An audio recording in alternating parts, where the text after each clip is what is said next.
Good afternoon, and thank you to the members of the board for your service to public transportation in Rhode Island. I've got three brief comments. I'll start with item number 8 on your agenda, which is the request of approval for a bus pass program follow-up. I know there's been a lot written about this lately, and it's a very pressing issue. I would just respectfully request or encourage the board to be creative and swift in responding to the immediate transportation needs of our neighbors who are unhoused. Beyond that, we'd encourage the board to review and adjust the entire reduced fare bus pass program for low-income people, for seniors, and for people with disabilities. So hoping that issue gets resolved. The second point I wanted to mention is that we were all in the transit advocacy world were shocked and concerned to hear that a key member of the leadership team at RIPTA is going to be leaving. Greg Nordeen is leaving on October 31st. Greg's been a consummate professional, and he's been the key person who's been working on some very big long-range projects for RIPTA, namely the very complicated P3 hub development on Dorrance Street. Also has been the key person leading the hopeful implementation of the Transit Master Plan. So we're sorry to see Greg leave. We wish him well. I want to thank him and acknowledge his work to expand and enhance transit, along with his efforts to openly and proactively communicate with the public. And I hope that whoever succeeds Greg will employ the same method. And then the final point that I wanted to make is really call attention to the longer range budget for RIPTA. I mean, we've had a transportation master plan now for close to 2 years. And when I look at the 10-year transportation budget for the state, there's little evidence there that we're really serious about implementing the transit master plans. So I just want to call your attention to that. I know you'll be working on budgets soon to recommend to the governor, and we would certainly hope to see more of an increase in what is. I mean, there's been no time more than right now where there's been as much federal money available for making enhancements to transit, but we're still going to have to budget the state match in order to access that. So we just hope to see more of a commitment on the state match in the out years. And that's all I have to say. Thank you very much. Thank you for your comments. Thank you. I'll be very brief. I just want to say that Rhode Island Transit Providers supports this call for free bus passes for the homeless people, and we hope that the RIPTA Board will support it. Thank you. Good evening, RIPTA Board. I am Kevin Simon. I am the director at Massachusetts United Methodist Church. I was here at the last meeting. I want to start by recognizing some folks from RIPTA who came in on Sunday, dedicated their Sunday morning to come into our church and help people obtain bus passes who met the qualifications. Greg Nordeen and Nate Hannon and his staff, we want to thank them for their time and efforts for coming in. They treated everyone that came through the door with the utmost kindness and compassion, so we were grateful for them to share their time with us. On Sunday, we had 12 people successfully get a bus pass from the staff. We counted 63 that went into the room, so that means about an average of 1 in 5 people were able to get them. There were upwards of 200 people that came through the door on Sunday, so many on their breakfast did not even attempt to go in because they know they didn't meet the qualifications. On this sheet here, which we sent in, is 140 signatures of folks from our breakfast who are in need of a bus pass. They just don't meet the qualifications. And I said it in the last meeting, but without transportation, as the majority of us sitting here know, if your car breaks down or you just don't have means to a transportation, it makes life pretty darn hard. Imagine yourself trying to get back on your feet, and the one thing you need to get to an appointment, to fill out a housing application, or get a meal because you haven't had one all day, to hold a job and you don't have it, it's transportation. That's what folks need. These 2 letters here were written by the church today so some of our friends could be in attendance at the meeting. There are so many obstacles that are put in front of so many of our friends. Our friend Dee Dee is here today. She's waiting on documentation that could take 6 months, a year, who knows? We know how the systems work. So right now she's walking across the city to get to all of her appointments. This is just one of 100 stories I could share with you that we experience every single week at the breakfast. So we are here again to request that anyone experiencing homelessness has access to a free bus pass. Thank you for your time. Thank you. Mr. Chair, Yes. may I ask a question? Sure. Sir, could you give us a kind of a flavor for the people who don't qualify? Could you give us a sense of what some of the obstacles are for them to qualify? It's time. I mean, if they're looking for social security, whether it's disability stuff, those gaps people can go into spirals so quickly. So if they're waiting 6 months to get SSI or SSDI, that's where these things can happen. The other systems that are there, they take forever. Whether it's SNAP stuff, DHS stuff, all these things are taking a lifetime to get. So if they have these they can start to take other steps forward with these passes. And they need those passes in order to qualify for the free fare? Yeah. Really? Is that prescribed, Scott, by statute or is it regulation? Greg, do you want to talk to that? It's not by statute. It's the existence of the program is essentially the rules around the program were pushed on RIPTA by the legislature. The issue being that the state only provides us with a flat reimbursement rate for it. It's not tied to a per trip rate. We receive about $5.9 million a year from the state for the program, regardless of the size. It has grown significantly over the years, and there isn't a really great way to administer that program that respects our budget. But this is the item number, I believe it's 8 on the agenda. This is specific, we'll get into detail on that. Right, when we get to item number 8, we're going to have a We'll get to discussion. that. Great. All right, thank you. Thank you, sir. Mr. Chairman. Yes. Mr. Simon, you mentioned a couple of letters that the church had to write today.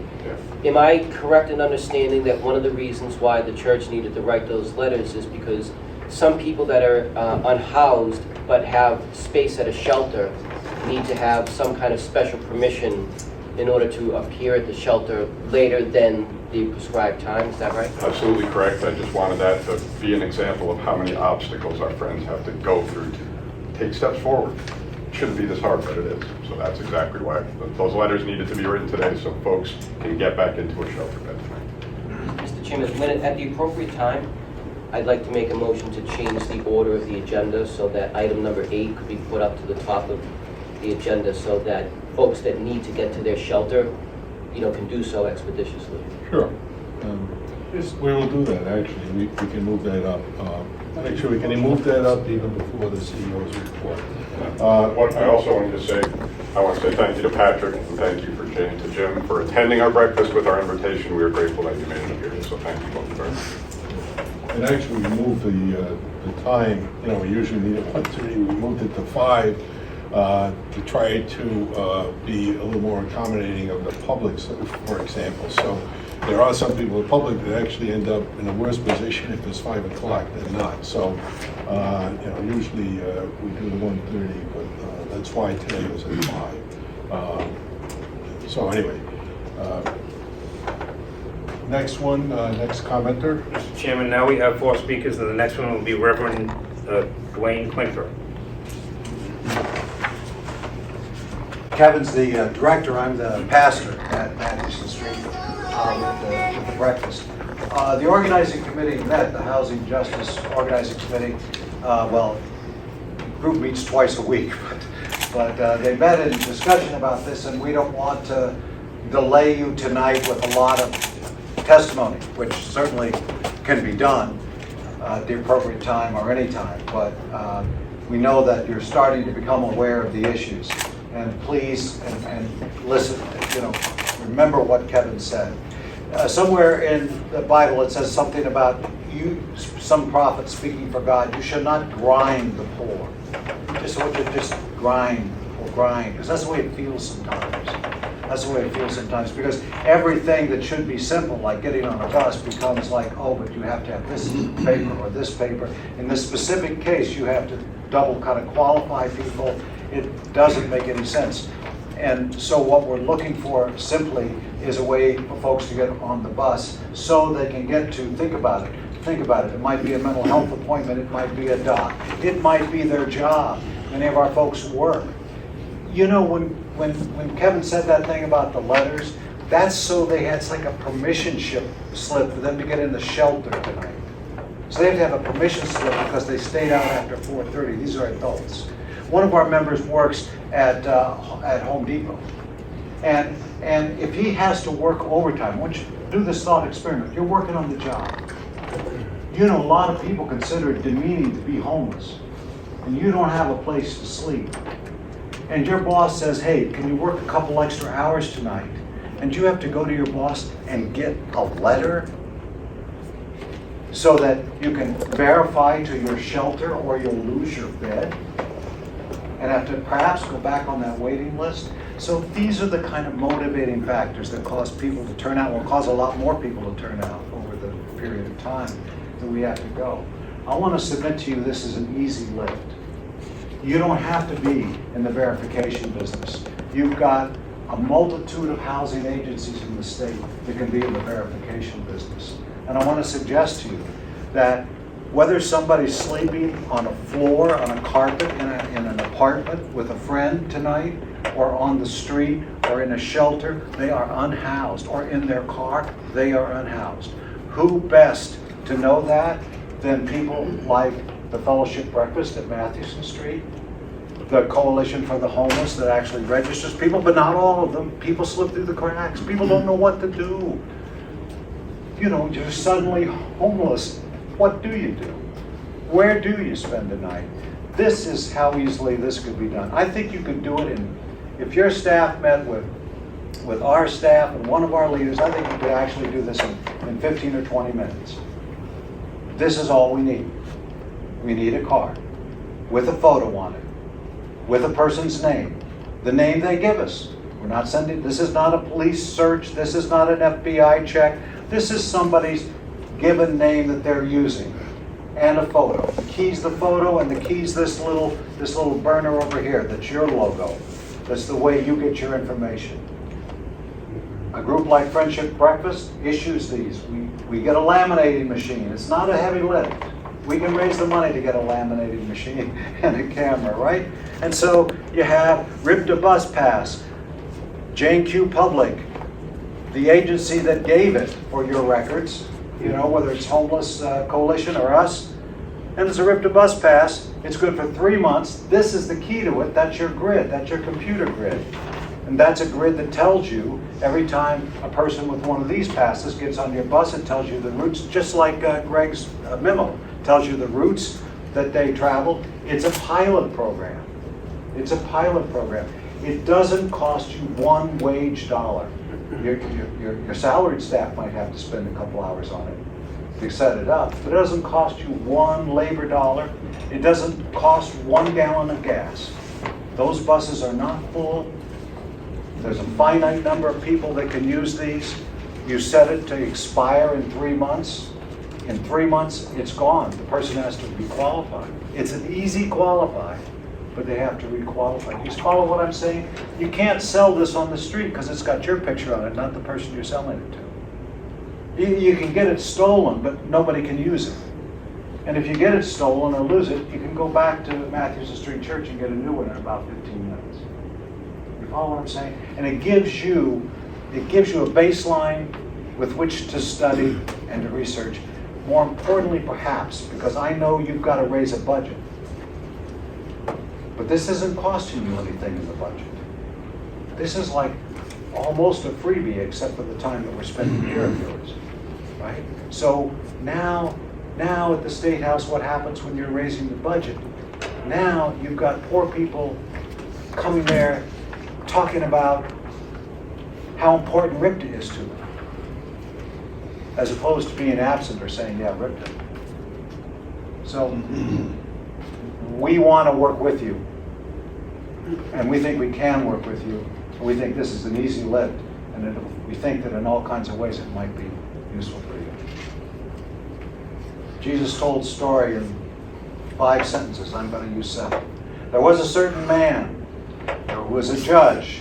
There was a certain judge who was, this is the way Jesus goes, sorry, I misquoted him, Jesus. In a certain city there was an unjust judge.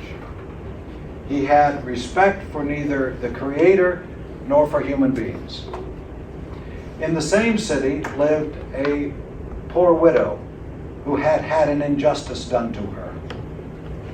And she kept coming to the judge, demanding justice. But the judge was unjust. This is not Jesus' words. And she kept coming and coming and coming. And each time the judge held session, she said, justice, justice, justice. The last sentence Jesus used was, and so the judge, who had no respect for the Creator or for humankind, said, in order to keep this woman from grinding me down, I'm going to give her justice. And that's the way we feel. We know there's good people here on the board. We know there's good people in RIPTA. We know the mission is good, but we need justice. Thanks. Thank you. Thanks. Last speaker was Randall Rose. Nice. Thank you. Mr. Chairman? Yes. If I may, Scott received a letter from, I guess, from Raymond Gagne, Director of Rhode Island Organization. Hold on, Senator, let me find it. It's here. Now, is he here today, that fellow, Raymond Gagne? Reverend? I'm looking to see if Raymond Gagne's here. No, he's not. He's not. I wrote this letter Yeah. to Scott with regard to concern that you do have. And I just thought perhaps maybe someone could explain that letter. I can read it into the record if you want. It seems that what we're doing here seems to be complying with what the Reverend is looking for. Is that true? No, this is an ask that the Rhode Island Organizing Project supports the proposal, supports what the group is asking for, to provide free bus passes for the unhoused in Rhode Island. Okay. So this is just the discussion part. Item number 8 is the actual discussion as to looking at the free fare program and to what changes might need to be made to accommodate these requests. So there's a proposal out there that will accommodate the issue that the Reverend is speaking of today. In May, Hey, what? in May, the original proposal was Greg wanted to try a pilot program. Michelle Wilcox, who has been on our board now for 3 years. 5-6 years. 4 years. 4 years, okay. Came in with me a little over 3 now. All right. So Michelle is the CEO at Crossroads. Mm-hmm. She was expected to be here for the 1 o'clock meeting, but when it got changed to 5, she can't be. She would like to have some input in this since she's been working at Crossroads for a very long period of time. So she has asked that she be allowed, that we don't do anything at this meeting, or that we at least listen to what people have to say, but she would like to be part of this discussion. So I don't know if Greg's proposal would accommodate what they want, at least in part, but I think Michelle would like to chime in she has some concerns. I was wondering, as the Reverend was speaking, whether or not those folks who attend the church or attend breakfast are also qualified through either a disability or older than 65, and those who actually meet the income part of the bus fare. So the question is, how many people within that organization already do have bus passes that are allowed to attend your service, Reverend? Probably a third. And the problem is that when you become unhoused, you're asking people to have a SNAP card or a Social Security card Social Security card can take years. Disability can take years. You're asking a federal agency to qualify somebody for a bus pass to go to their doctor, right? And we're suggesting that just mere fact of being unhoused should make that possible. So what would be the number, Reverend, for that free bus pass qualification that you're looking for? Well, if approximately a third, this is not scientific now, if approximately a third in our experience of people have a bus pass, then that would be 2/3 of the homeless population, which would be about 600 people. But it's probably more than that because the figures are probably grossly underestimated. Thank you. Can I say something? Is it all right if I? Sure. So first I want to just acknowledge the validity of the argument. At one point in time I was homeless, and transportation is extremely important to everyone. And I think that you bring valid points. I think it is important that we hear from all board members, especially those who are very close to this work. There are a lot of resources in the state. If you're unhoused and you have a change in income, I know that makes you qualify for other programming, but I do think that we should table any decisions until we can hear from her, because I would like to hear, since she is so close to that work, what her concerns are. I have some concerns too, but I would like to hear from her. And I don't want to take away the validity of the argument at all from anyone who's here today. I think we should consider it, but I think we need to consider it holistically with all points. And if we are going to be working with community-based organizations, we should be working with many organizations to align around a holistic approach to addressing transportation issues. RIPTA absolutely has a responsibility to this state, but we also have other organizations that we know who offer resources. So I think it's important that we weigh in all of those factors together. Yes, well, I have Michelle's letter. I don't think she was asking that this be tabled. I think we should have the discussion. We got folks here, they can give their input, and Greg can present his proposal, and it may be like a first step, and then we can move forward from there. But I didn't interpret her letter, Scott, unless I'm missing something, that No, did not go forward. She just said she had some suggestions as far as what might be operational things that would actually make it easier, and certainly she said she looked forward to being part of the process of doing that. So I think we should have the discussion. The folks are here. That doesn't mean that we don't open up any further discussion to other groups also. I mean, on a personal level, it's sort of off topic, but not off topic. On a personal level, the biggest challenge facing this agency is that we're going to have a fiscal cliff in a relatively short period of time when the federal money runs out. We need a new source of revenue that's going to be sustainable and significant, and that obviously requires General Assembly approval. The other way that the General Assembly can be helpful to us is to pick up the costs of certain services. So yes, give us a revenue stream, but also let's have the general taxes provide for certain services. Now, included in that seems to me that the elderly, the handicapped, the homeless, and the disabled are the types of people that the General Assembly ought to be considering picking up for transportation, because transportation is, as folks have stated, it's so critical to education, jobs, just living every day. So that's something that could be picked up. It should be picked up by general taxation. And the other thing we should think about being picked up by general taxation would be the cost of the paratransit operation, because these are folks who are in a special category, and that ought to be picked up. So there's two ways to help all of us out here in terms of mass transit. There's more revenue, dedicated stream, which we're going to absolutely have to have. And then the other piece of it is, to the extent the General Assembly can fund and pick up these other things, it will help us out.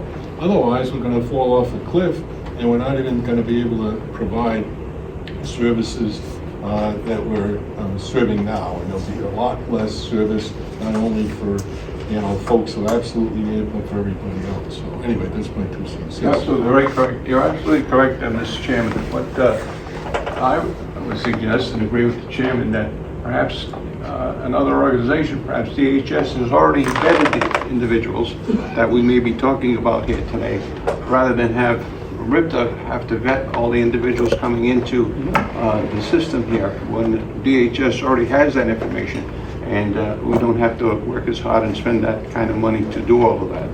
So hopefully, that's, like he said, it's up to General Assembly to perhaps pick up some of that money that would cost to do that within the DHS. Mr. Chairman, I know we're kind of merging public comment with item number 8. We want to get to number 8. All right, then I'll hold my comments until All right. you officially put that Did we forward. cover everybody who signed up for public comment? Yes, Mr. Chairman, that was everybody. Thank you. So I think I can, unless the lawyers tell me they can't do it, I want to move to item number 8, move that up in the agenda right now while we have all these folks here, which is request for approval of bus pass program follow-up. Greg, and I echo Mr. Flaherty's comments that you've been a long-term, loyal and dedicated employee for RIPTA, so I hate to see it go. I appreciate that. I'm also, it was a hard decision to make, but I am grateful for the opportunity to have served the agency for 11 years and worked so closely with Scott and support the board's objectives. I'm really grateful for the opportunity, and I will miss this place. I'm sorry? Can't go. Thank you.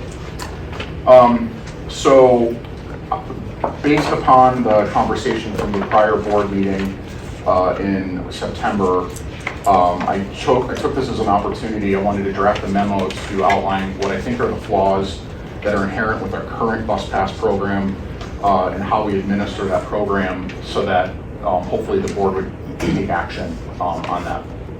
So today, RIPTA operates a reduced fare bus, or a free bus. There's actually 2 bus pass programs: a free bus pass program and a reduced fare, half fare bus pass program. The free bus pass program is targeted at individuals that are beneath 200% of the poverty level, and also either have a disability or are age 65 plus. Right. So to qualify into that program, you have to be either a senior or have a disability and be under 200% of the poverty threshold. And that qualifies you for a bus pass for 2 years that will provide free transportation for that period of time. The other bus pass program is actually a federal requirement, and that's the half fare bus program, and that is individuals that are age 65 plus or have a disability, regardless of income, can ride our system for half fare in off-peak and weekend hours, which is early mornings, middays, and late nights, and then during the weekends they can ride for half fare. During peak periods they pay full fare. So the problem, in my estimation, there's a few problems with the way that the program is currently structured. First of all, there is a huge gap of people that are not covered under this program, that are arguably some of the most vulnerable people that are most vulnerable passengers. If you have a income that is less than 200% of the poverty threshold, and you do not have a disability, or you are not a senior, you qualify for no bus pass at all. So you are expected to pay full fare even though you are well under the income threshold. We don't know the full extent of how many people that covers. We've tried to estimate it in the past, and that's part of the reason that this hasn't really been fully addressed, is we just don't have a great idea of what the financial impact of that population of people would be to the system. But we know that there is a gap there. The second issue is that the way that this bus pass program is funded is there are 2 funding sources that are coming into the agency to pay for it. We're receiving about $3.4 million in vehicle registration fees, and then an additional $2.5 million in gas tax revenue to fund this program, for a total of $5.9 million. And that's regardless if we serve 1 passenger or if we serve 10,000 passengers. That number doesn't change. And so there is a financial incentive for the agency to really try to constrain that program, to ensure that we're not exploding the budget because of it. The third issue with it, in my estimation, is that the bus pass program is administered by RIPTA, and our core competency is not in vetting individuals to ensure that they get certain benefits. Our competency is in delivering transportation, and we're put into this weird position where the program is required under state law with almost no guidance, and we are responsible for setting the criteria as well as figuring out what are the tools that we use to actually, or the documentation that's required to enroll people into the program.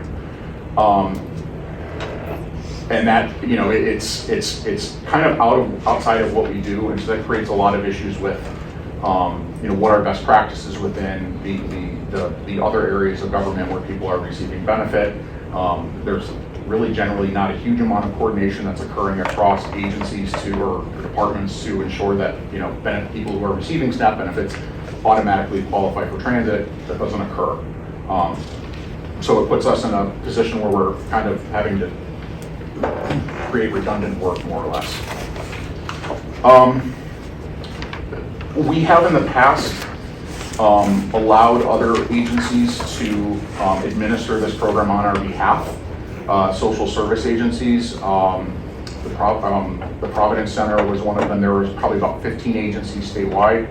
Back in 2016, we did an analysis of that, and there was a decision made at that point that the program is really being administered inconsistently across agencies, and there was the issue being that there were agencies that were being very generous with the administration of the program and enrolling people into it, and there's no financial back end for RIPTA to make that up, and so we had to rein that in, and essentially we became the sole agency that was actually administering the program. And that was, again, because of the fact that we don't have a funding source that's tied to ridership or tied to, it's not flexible or enrollment or anything like that. So we found that there were a lot of agencies who were just admitting people for things because they were low income. They were, flexing the rules of what might be considered a disability or age or something like that, because they were wanting to give people benefits, understandably. So I think there's a few solutions I think there's a solution in place here that has a few components to it. I think in the short term, the first thing the agency should do is adopt a pilot program for a period of time this year to just start getting bus passes in the hands of people who are who need them most. I said a 6-month period with 100 passes. We can certainly, those numbers can be changed, but I think it's just use this as an opportunity this winter to understand what are the travel patterns, how much, if we do a pass program like this, what are the impacts to ridership? Can the system support having more people ride it? Are we going to see overcrowding issues? Does service need to change to reflect that? But really use this as an opportunity to understand the problem more fully this winter, but also just start addressing the problem immediately.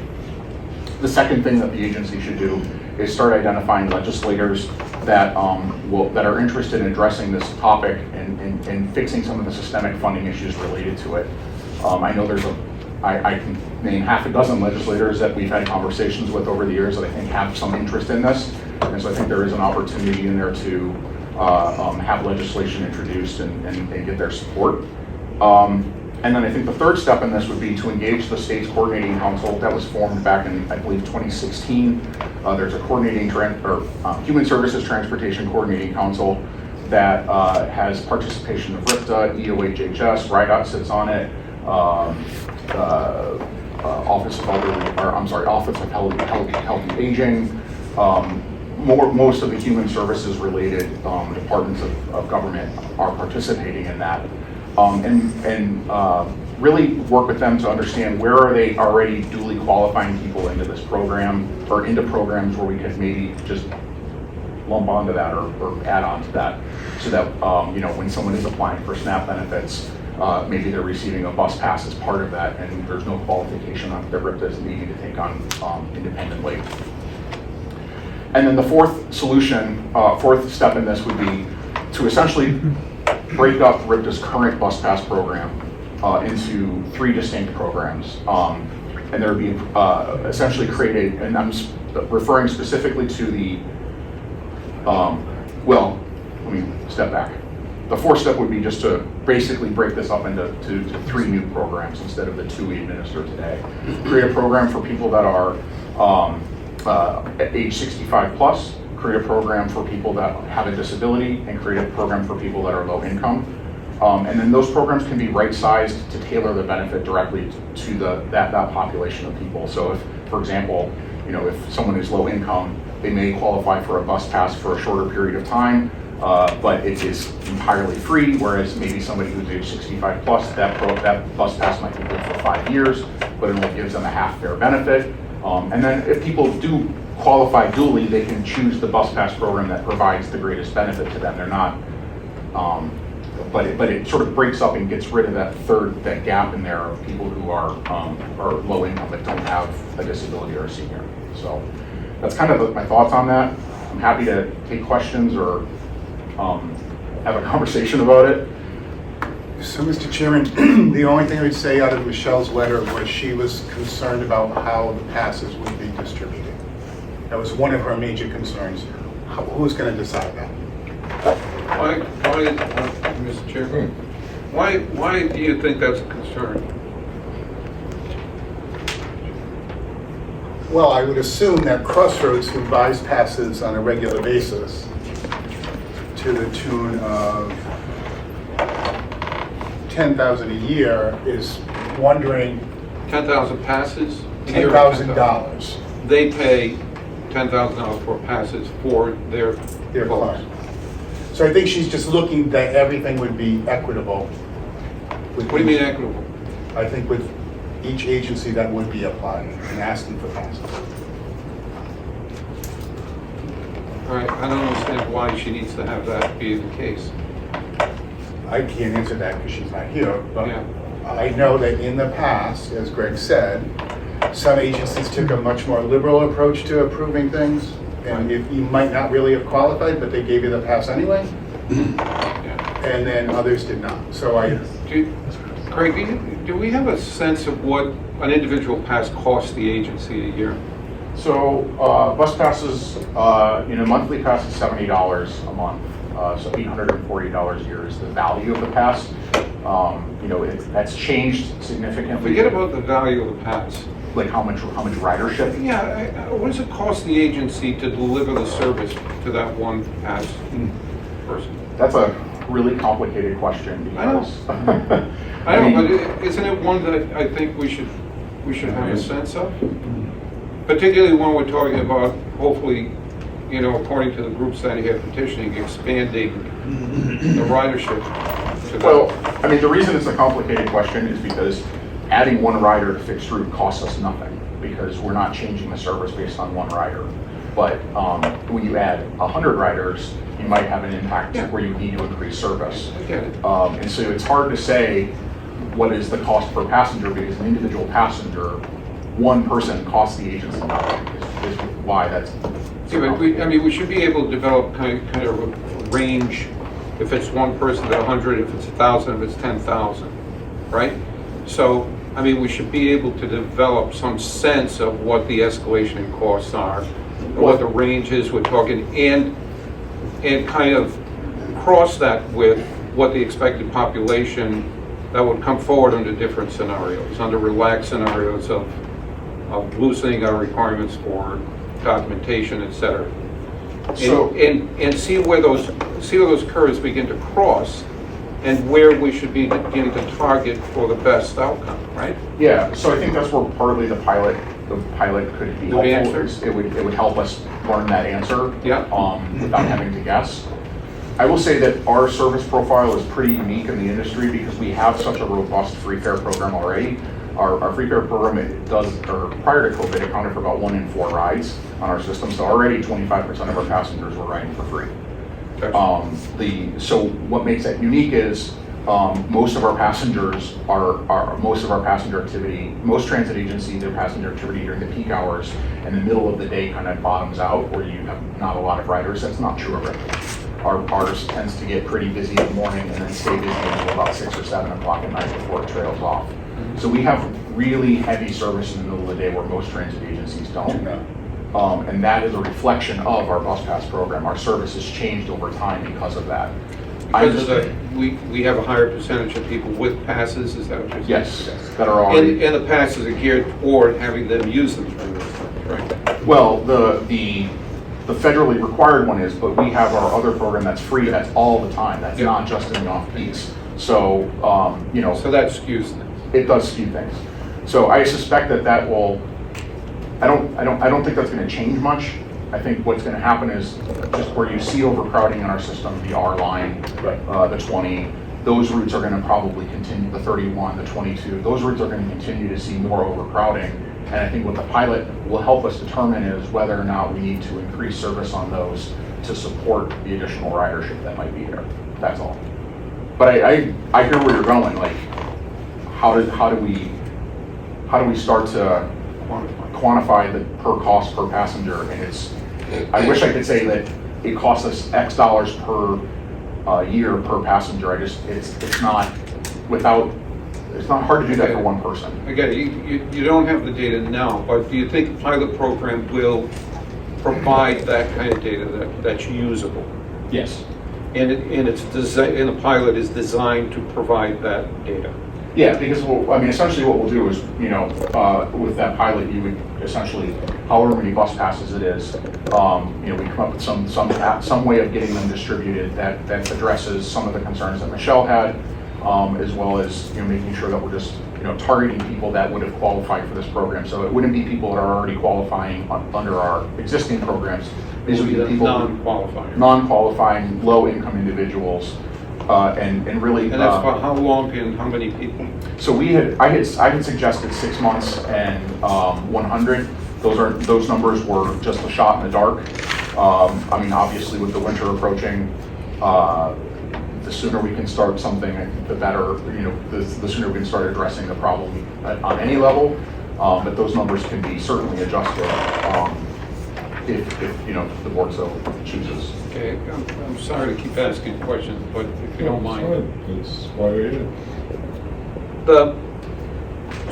One of the things you said that was interesting is to begin to develop parallel with gathering the data to be able to present to the decision makers. Yes.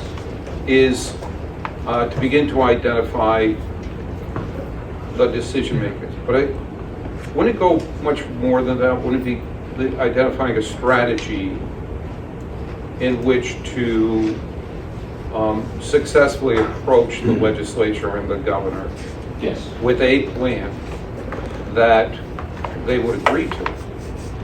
Yes, yes. So that expands I think that would expand the effort here to, rather than just finding a few legislators who may or may not have the ability to carry the ball to the end zone, rather develop a strategy that would be a political, public relations, and outreach information strategy that would bring together a hell of a lot more people than just a few legislators. Absolutely.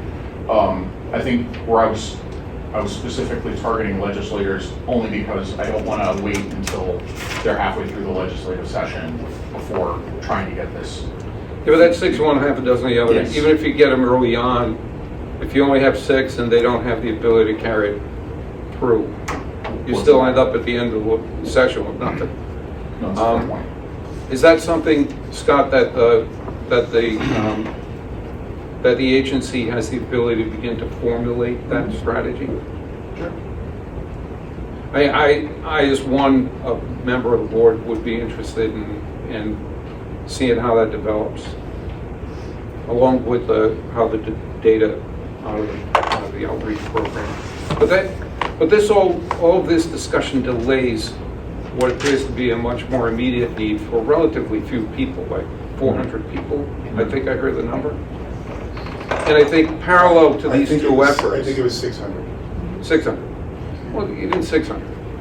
But my point is, parallel to these efforts that are probably longer range, that are 1 or 2 legislative sessions, coupled with a strategy to develop a budget, which the data should be able to provide good numbers, reliable numbers that would that the agency could use to create the budget that's necessary for the legislature to buy into, right?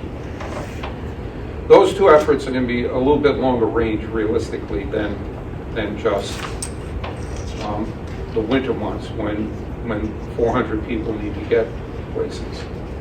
And is there a parallel strategy that we could put in place to at least get the help that needs to be done to the ones that we know need the help and will be easy to help? Do you see that there's a pathway for that? I do. I mean, so I don't want to steal Michelle's thunder because she had 2 points in the email she sent out regarding. Feel free, you're here. Her two concerns, or I shouldn't say concerns, but her 2 points she made were there are a lot of people that sort of sit below the income threshold of 200%. It's not just people who are unhoused. So she was wanting to make sure that the program or the pilot is sort of representative of the full mix of people that sort of fit into that category. And 200% is an arbitrary number, that, by the way. That is a number that, again, we came up with to sort of cap the program somewhere and have something. And it was consistent with what we're seeing on SNAP and other benefits, but it was agency imposed. Like, that's how little guidance we received. But the other part of this that she identified was, maybe if somebody's, without having to go through the process of being vetted for, providing Social Security information or disability letters or anything like that. If someone is receiving, has a bed in a shelter, that they automatically get a bus pass because they're clearly in need. And so, that would like just be a criteria right there where they're just handed a bus pass when and that might be criteria enough. So, I mean, yeah, like that's the level of, like, we certainly be that flexible. And would that have any kind of a devastating impact on the budget of RIPTA for example, through this winter? Well,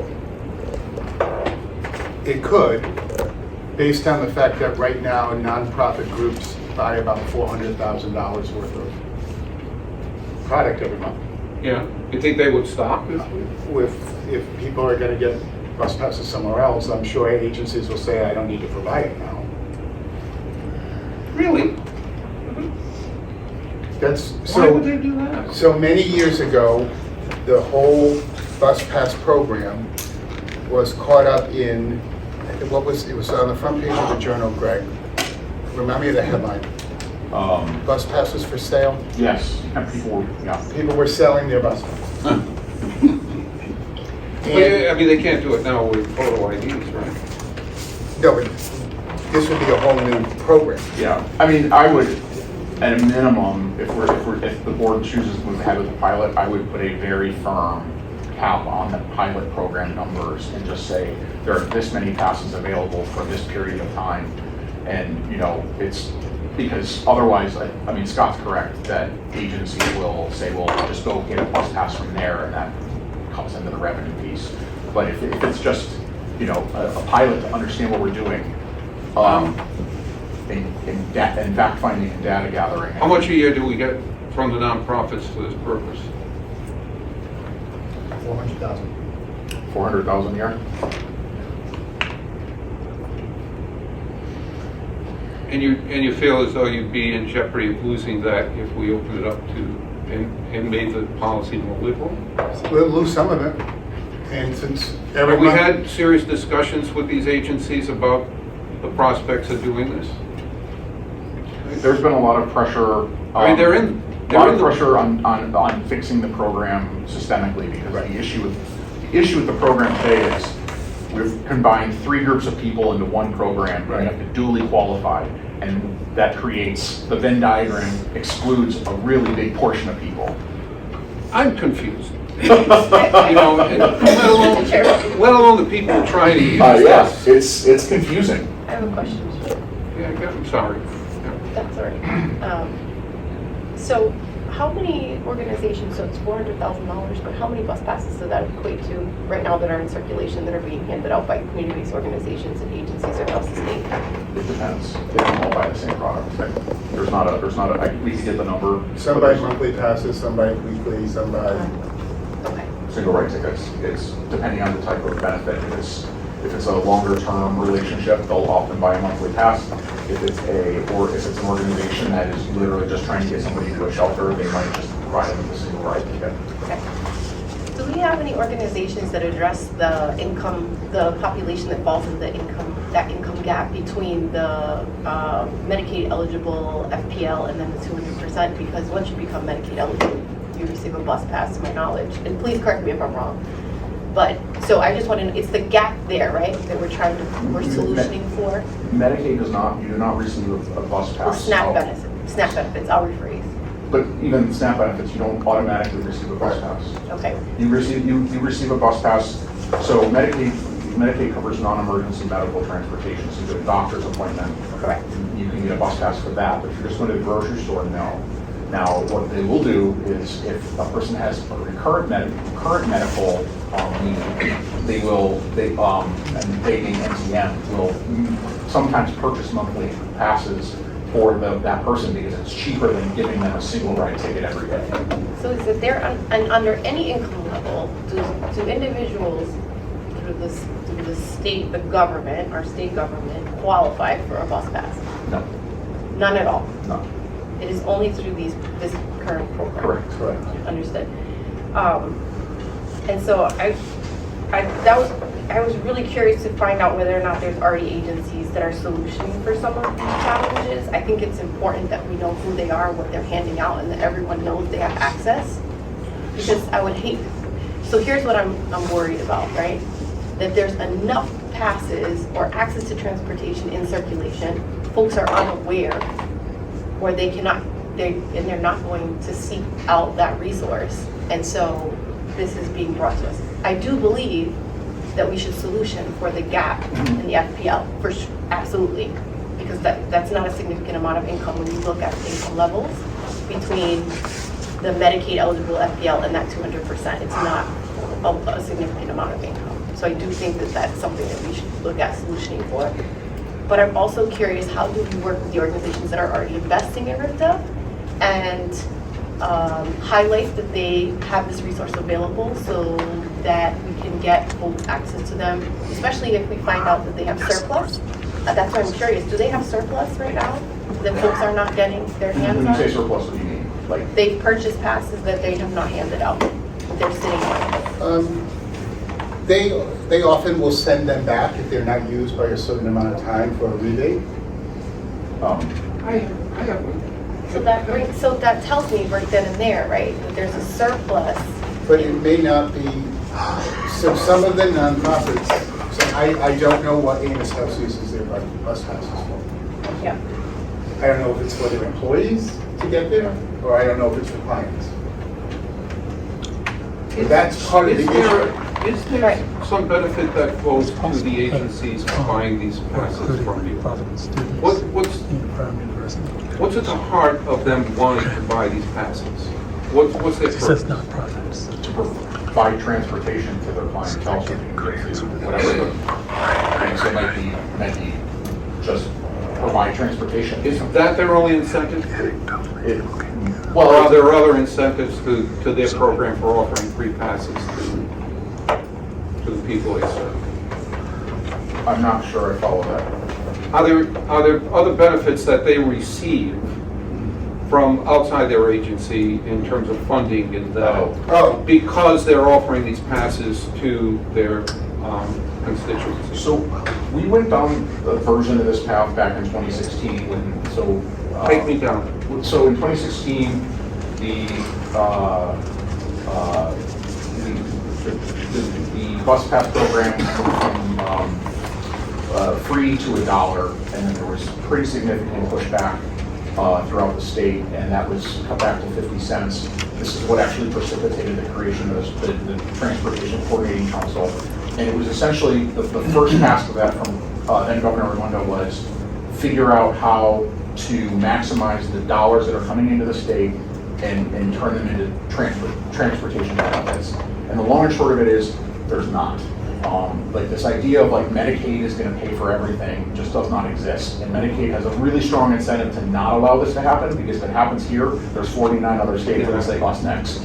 So Medicaid is willing to pay for medical transportation only, but we've kind of gone down that path, and there's nothing there that's going to say there's money that's coming in for transportation that's just not being prioritized properly.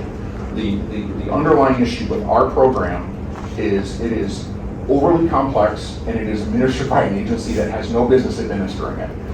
If you look at other places in the country, there are two shining stars, I think, that really have it down pretty bad.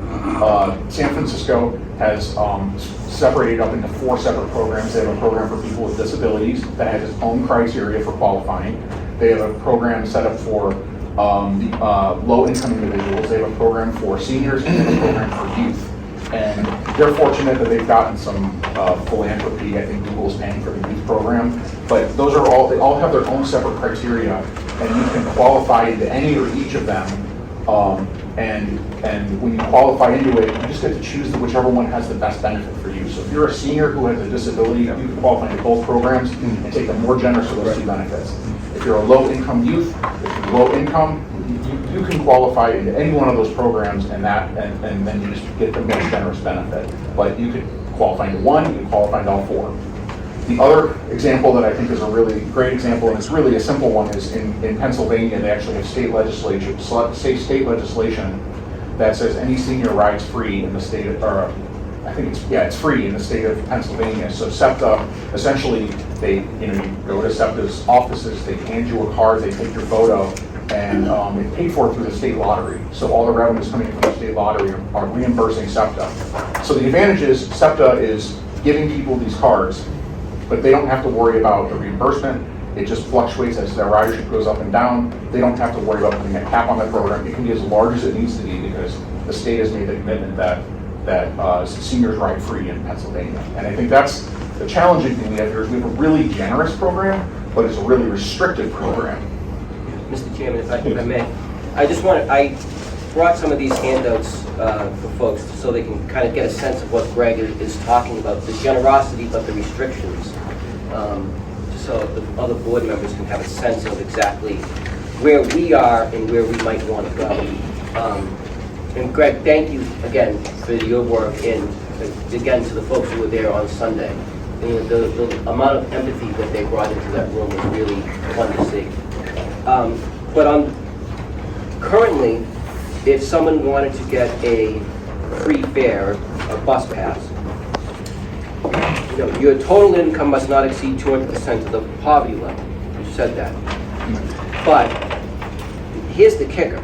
It's based upon a review of 1, an IRS tax account transcript for your most recent year, 2, an SSI award letter, 3, a Medicaid eligibility notice letter, most recent year, or 4, a supplemental income verification notice from the Rhode Island's Executive Office of Health and Human Services, or 5, a SNAP benefit letter. Now, if you're experiencing homelessness, having those documents is not necessarily reality. Now, if you compare that with what Greg had talked about with San Francisco and their program, it is as simple as 1, are you experiencing homelessness in San Francisco? 2, have you contacted one of the city's access points in the last 6 months, their agencies? The answer is yes, you get a pass. It's really that simple, and for this particular community, it needs to be that simple. And I know, I'm hoping that we do move forward with a pilot project, and I don't know if the San Francisco model is the right one or not, but when you think about how San Francisco has done it, your first step to get a free bus pass is reaching out for help about your housing situation. Yes. Doesn't mean it has to be resolved, doesn't mean it has to be even addressed, but if you've taken the step to say, all right, I've called this agency or that agency, you get a pass. And I really think, as we develop this, it needs to be that simple. And I mean, I don't want to cut off the conversation, but I know there's other folks that probably have things to say, but I'd like to make a motion so that we could get into a conversation about potential next steps. So I move that it shall be the policy of RIPTA to provide free bus passes for the unhoused of Rhode Island. The Board of Directors directs the agency to develop a practical program to implement this policy over the next 6 months. During the planning and implementation process, the board directs the agency to supply the Mathewson Street United Methodist Church, the home of the only free breakfast for the unhoused in Rhode Island, up to 600 6-month bus passes for distribution to unhoused people upon request. The board further commends the staff of RIPTA who have already assisted the unhoused people attending Mathewson Street breakfast for their dedication to the agency's goals in the unhoused. I'd second that. Discussion? I wonder if it would be prudent to just amend that with the inclusion of the pilot program and maybe make that the basis of the selection of the people that the pilot program studies, take data on, and provide service to. Is that something that would be feasible? Absolutely. Absolutely, yes. I'm happy to make that amendment. I think, to your point earlier, Peter, we're coming into the winter months. I'd hate to see us wait to say, get passes on the street. I'm confident with the agency staff and their professionalism and Scott's direction. We can figure out, whether it's, as Reverend Klinker said, it's a picture in a QR code, or if there's some other physical means of doing it. I know we're smart enough to do it. I'd like to take action today to say, let's get the passes out, and then work with Michelle, other agencies, and other experts to be able to say, but this is what it looks like 6 months from now that we want to implement. And that'd be a perfect match for the pilot program, to have a set of data with a little bit larger group than you originally anticipated. And also the benefit of having that data coming from it, structured in a way that the data that we need in order to create a real program. I don't mean a real program, this would be a kind of program, but I mean a long-term program that is sustainably, reliably funded. And have it provide the data set. Yeah, the only point I would add is the San Francisco model, I think, is the kind of the gold star of how to do this. The reason that it works is that there is a sustainable funding source in the background that is funding it. Right. And it's not coming out of the agency's budget to do so. Right. And I think that's the key that we have to figure out to make this Or work. if it is coming out of the agency, let it be a sustainable, reliable funding coming into Absolutely, it. yes. Gotcha. May I ask that so knowing that there are organizations that are already purchasing bus passes and some of them are returning them for rebates, is there an opportunity to work with some of these organizations who have a surplus and donate those bus passes? That has no impact to our bottom line. It serves the need of the community, and it also validates what these organizations are doing, which probably is they have a mission aligned around addressing transportation insecurity. And I think it's important that we are addressing all of those factors. We have fiduciary responsibility to RIPTA just as much as the community. And just making a decision to issue 600 bus passes without having some type of community engagement and alignment can impact our relationships with them and our bottom line revenue. But we also have a responsibility to serve the need of the community. I think it's a little bit rushed. I feel rushed in this decision process without looking to some of our community-based organizations and asking them if they would be willing to step up to offer that as a service. If I may, I think you make very good points, Marcy. And I don't think that just by saying to the agency today, create 600 passes means that they go out to the computer after the meeting tonight and print them out. If the agency feels as if other agencies that currently have a surplus, they could have those passes put into this pool, I'm willing to let the agency figure that out. So I think you're right. I mean, if there are other providers that have a surplus that are not being used, then let's grab those 50, 100, 200 passes that may be out there languishing in someone's desk and apply them to this 600 pilot program amount. I mean, I'm not expecting that tomorrow Greg or his staff is going to just start printing passes. I'm assuming that it's going to take at least a couple of days, a week, maybe 2 weeks to operationalize this. But I think if this board takes the position that it's our policy that this should happen, and create the opportunity for all of these passes to become available, then I think the board is leading the discussion, and I'm not sensing that there's pushback from the agency, but more along the lines of, yeah, we want to get out of this verification business. It's not our strong suit.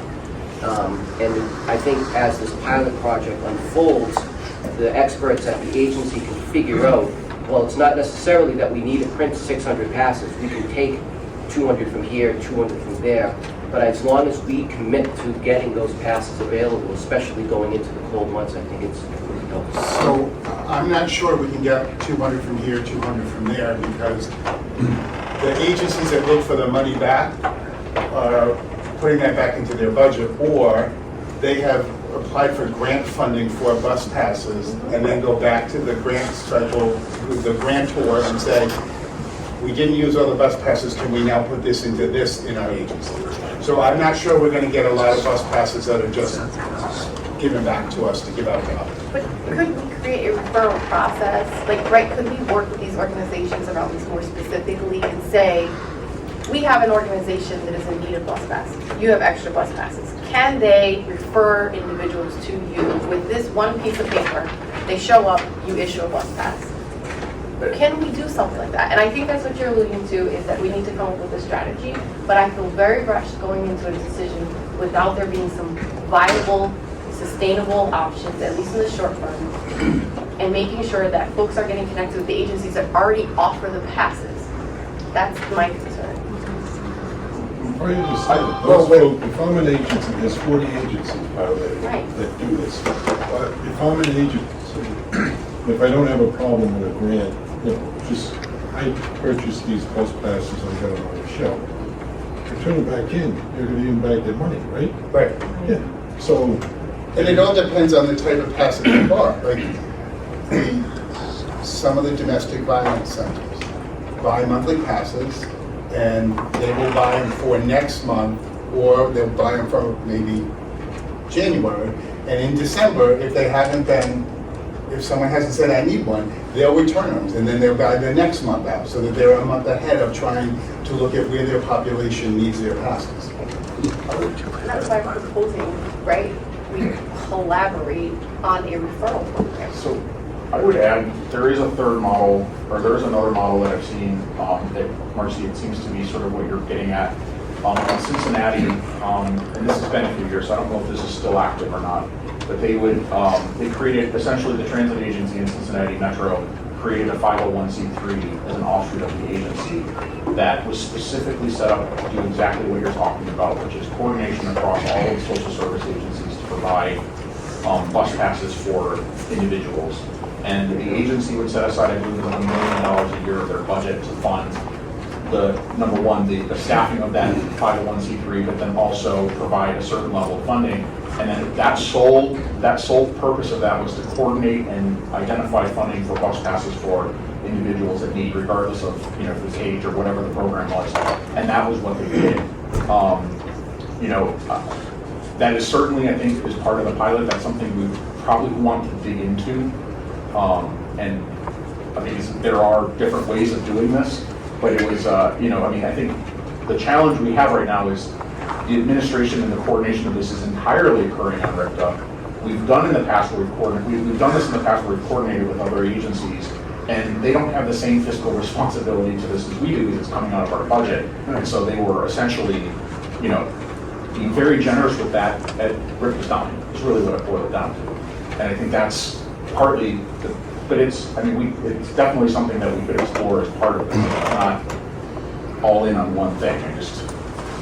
What would the cost be so are we looking for 600 monthly passes for 6 months? Is that what we're looking for? Yes, Is that the ask? that would be my motion would be 600 monthly passes for up to 600 monthly passes for a period of 6 months. It's a $250,000 second. Well, In cost. Yeah. that's $250,000 in potential revenue, unrealized revenue that you're not currently getting anywhere, right? So it's not it's not really a cost. We shouldn't prescribe that as a cost, because that's not $250,000 that are coming out of the coffers of the agency to do this. $0 would be coming out of the agency to do this, right? Correct. And But in terms of, if you had buyers for those passes, which you don't, and if you successfully sold those passes to all of those buyers, you could realize the additional $250,000. You don't have the passengers to sell them. So it's not lost revenue and it's not a cost. I agree with you 100%. Okay. The cost, I'm just trying to. yeah, no, I 100% agree with that. There is no cost in the pass itself in giving them out for 6 months. The cost to the agency would be 600 additional riders on the system. Right. Without the revenue to increase service accordingly. That would be the cost. We'll see things like overcrowding, and that's what we want to understand is overcrowding, how the system So this is, changes. so the pilot, the number of riders that we prescribe to the pilot is a matter of figuring that out, right? What number is acceptable to the agency so that you're not increasing the cost beyond what the value of doing a pilot is, right? Because the value of doing a pilot is considerable if it's successful and it shows a benefit. Because on the backside of this, there's a whole thing in the pilot that I think you need to add to show the benefit to the state of Rhode Island for those people now having the ability to ride buses. Yes. Okay? That has to be part of the pilot program results. That shows a very vivid economic and social benefit to doing it, right? And I think we know what all those are, but it needs to be quantified. Yes. But then the question is then, what number is it? Is it 100? Is it 600? What size should the pilot be to both get us the data that we need and at the same time maybe help serve some of what we've heard people here today? So I just threw out 100 as kind of a starting point. I don't know that we don't know, because we don't know what the ridership pattern is going to be, or the ridership characteristics are going to be for this population that are unique to our system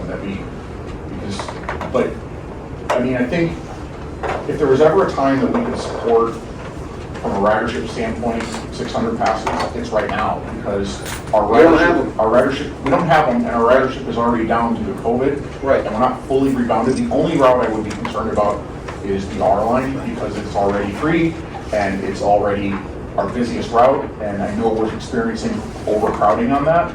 But So carve it out. well, it's already free for everybody, so you can't carve it out. There you go, all right. So, and also, the I line gets people very close to Matheson Street Church. So there you go. Yeah, but I think the reality is our ridership, we're still not at pre-pandemic levels.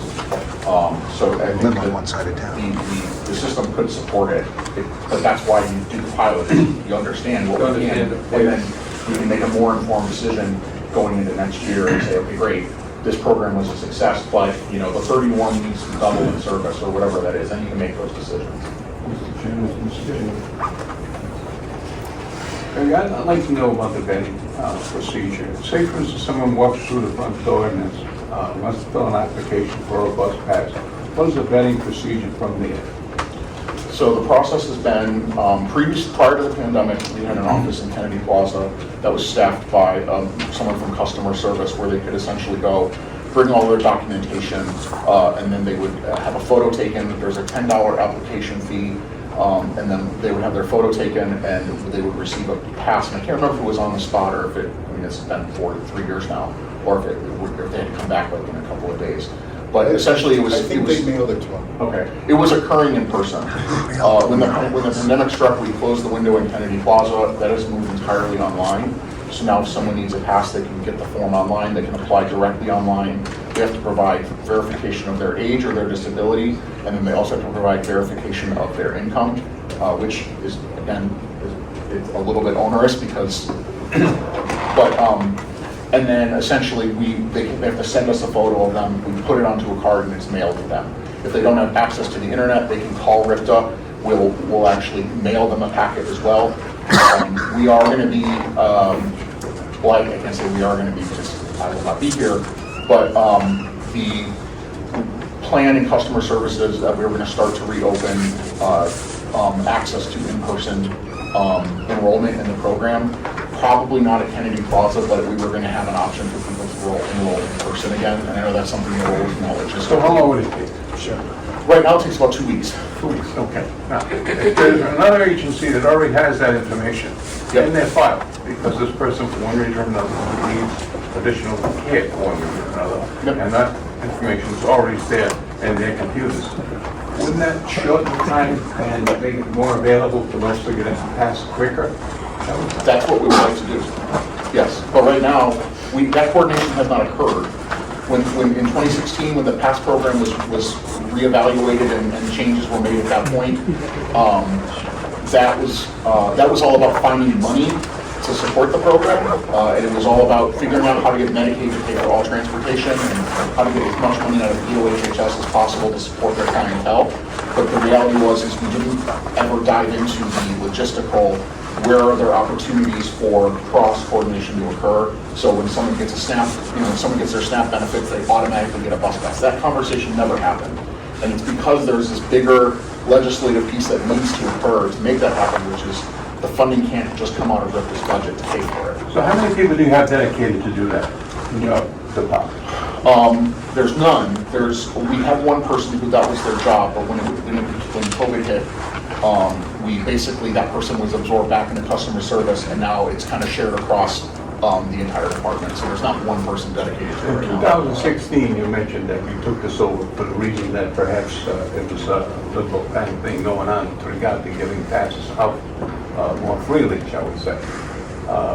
Was that the reason why you took back the opportunity to give passes from Yes. RIPTA? Yeah, that was a financial decision. And what was the financial system, briefly?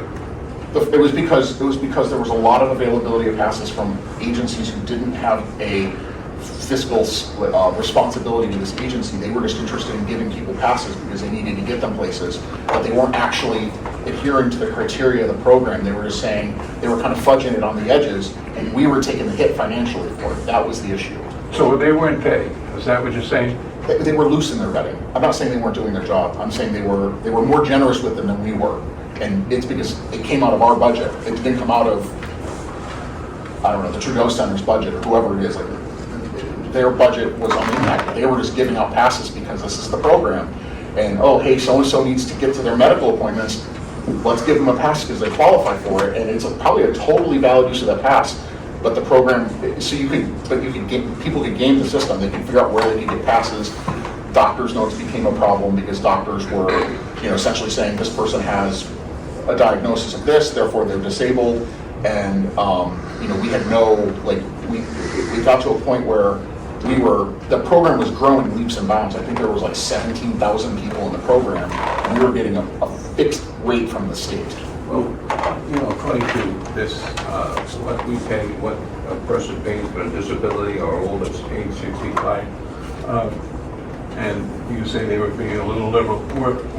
Did that change the numbers of passengers able to ride the bus? Did it go up, did it go down? It came down. After the program got more restrictive, it definitely came down. So if we took a more liberal view to this, perhaps we keep our passengers' buses full, is that correct? Perhaps. But I would also argue there is an opportunity in here to right-size the program accordingly. So if people are low income, we can focus the most of the benefit on them because they're probably the ones with the greatest need.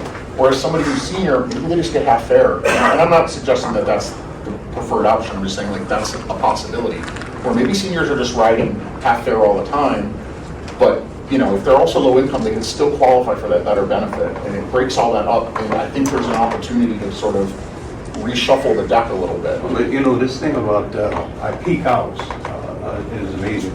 It's a concern of mine. Even though the person does meet the income-based program, he pays half, but he has to ride in between a certain time.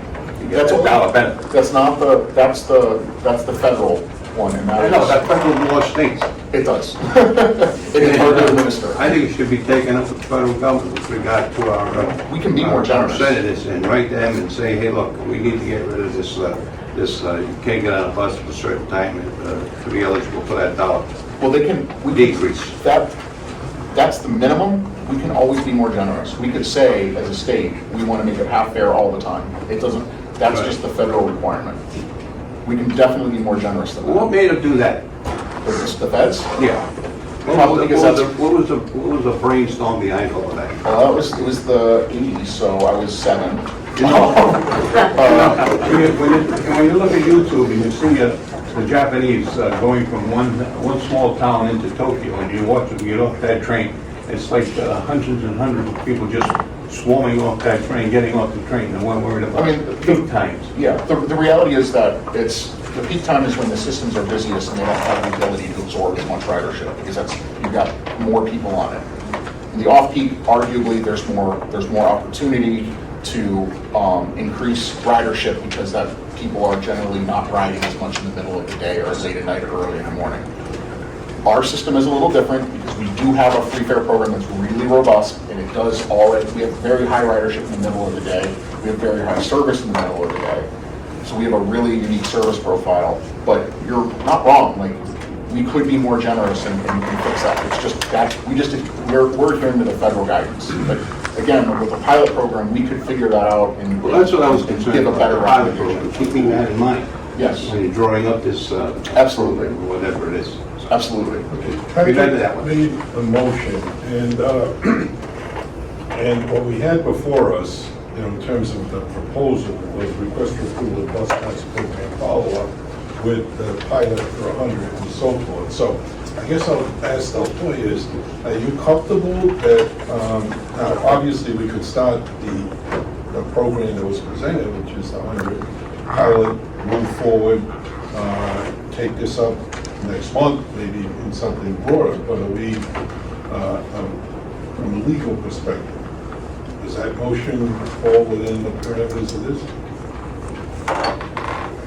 Wait 1 second.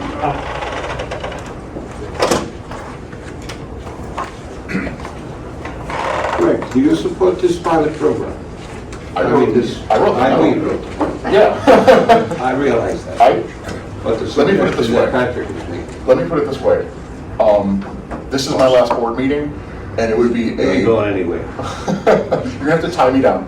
It would be, honestly, this is like one of those things that has bugged me as long as I've been here, and there's not been an opportunity to fix it, and to have it happen as I'm parting ways with the agency, this would be a feather in my cap as I walk the door. I absolutely support this. But to clarify, the proposal is for the restructuring of our current free bus pass program. It has nothing to do with the 600 free bus passes for those who are homeless, which was then proposed here. No, You're right. it's breaking out into 3 new components, right, of the existing Right. program to address a gap in our current free bus pass program. The second part of that, the caveat, is do we then want to include language that says if you are unhoused, you get a free bus pass? The question I have, and I remain in a state of being uncomfortable moving forward until we have some of these answers, which is how do we bring other organizations who are coming to the table already to help us with this project, to ensure that we meet the needs of the community, we maintain our fiduciary responsibility. I think the pilot for the 100 individuals to address what we currently have makes sense. You're talking about another 600 passes, and we need to address transportation in general for everyone. But I think that there's just too many questions outstanding right now about how this is going to be. The 600 passes are going to be executed in a manner that gives me a sense of unease when it comes to how is it going to be operationalized? How do we maintain our current relationships with organizations who have, some level of revenue that we are maintaining or we're receiving? And then how do we meet the needs of the community all at the same time? I think, It should be a mandate. Mr. Chairman, the intent behind my motion, Marcy, is that the board is directing the agency to develop a program that would be and while they're developing that program, then they're making all of those connections with the various other suppliers to make sure that when the program is launched, all of the stakeholders will have had a voice. But that process can take, you know, my motion says 6 months to get it done. I think it would not be surprising if in 5 months, Greg or his replacement comes to us and says, we're close, but we need more time. Okay, but during that time, it's October 19th, whatever the date is, going into winter, now's the time to have those bus passes available for people so that, like Peter said, we'll have some data about the impact on the system that can inform the project development process. So that I understand we may just disagree on that, but the way the motion is designed is so that we're not saying 600 bus passes, the free, that's the program. No, it's giving the agency the time and space it needs to develop a long-standing program going forward 6 months from now. And while they're using that, while they're doing that, they'll have at least some data sets to inform them in that process. I think that's what the 100, Mr. Chairman. I think that this is healthy discussion. I think that's the point of the 100 individual pilot. That's what I'm hearing, is to gather that data. This would be in addition to that. Here are my concerns. We have significant vacancies. We already have issues with on-time performance. We are underfunded for the free pass as is. We're talking about overcrowding lines, but we have a responsibility to the individuals in this community to get them access to transportation. If your motion is to give this administration the task of coming up with a solution that addresses all of those things, bringing it back to this board for a decision, I completely align with you. I have a question. Is that what item number 8 is proposing to do? Yes. All of those things? So now it just becomes a matter of how many people you include in the pilot program. I think that's all that really is there. Point of clarification, is it inclusive of individuals who are considered or deemed unhoused, but don't fall under any of the other criteria? Yes. That's what this is quite literally to start addressing the issues that are being brought to our attention by Massachusetts United Church. Using this as an opportunity to address their concerns, fix a program that has some serious flaws in it, and to address your concern about the agencies that are already providing fares, or buying fares. They have a huge interest in participating in the discussion we're going to facilitate, because this will, if this is successful within the legislature, this will absolutely resolve budget issues for them. You're presupposing. I'm presupposing a lot, yes. By the way, this comes with the subtitle, be careful what you wish for here, folks. Because the pilot program is, from what I'm hearing, is designed to collect information and data on which we can make projections on the feasibility and the operational impacts and the cost impacts and the funding impacts and the political impacts on actually going forward and implementing this idea. The pilot may come back negative on one or many or all of those things and say, this doesn't work. This is not a model that works here in Rhode Island. We need to do something else, or whatever. I'm just saying that the pilots are pilots for that purpose. They can't be designed to come to a certain conclusion. And the reason that I asked you all the questions about the way it was going to be conducted and how and what it was going to include and whether it was going to be inclusive of all of the various aspects of what it would take to actually implement the pilot on a large scale, right? All of those questions have to be answered as part of pilot. And if they don't get answered positively, then the pilot isn't going to provide a result that many people here want. I suspect not. I suspect that the pilot is going to create a pathway forward that can give proper guidance on how to help the most people the best way and create a reasonable expectation on how we do it, okay? But if all we're talking about is a number, then let's just pick a number and run with the pilot. I It's got- I just don't see the I think it was language more than about, a number. I think you also included and the method, and the board instructs that some of that's part of the 600 goes to the Matheson Oh, I see. church folks, which I have a problem with that. I don't think we should be constructing who gets what. Well, then- So, I mean, it's more than I get it. 100 versus 600. But premise of selection of the riders under the pilot program would allow the pilot to service the population at this particular. Yeah, yes, and I think part of what Michelle had said in her email was that she wanted to make sure that it was sort of representative of the entire population of people that might be qualified. So I think one thing we would do immediately is meet with her to understand specifically which populations is she concerned about. But yeah, it would definitely cover, it would definitely, I mean, this is yes. so, Then we just go with the pilot, expand it to 600. right, and I don't disagree with you. However, looking at this memo, there's absolutely nothing that specifically addresses being unhoused. You can be moderate income unhoused.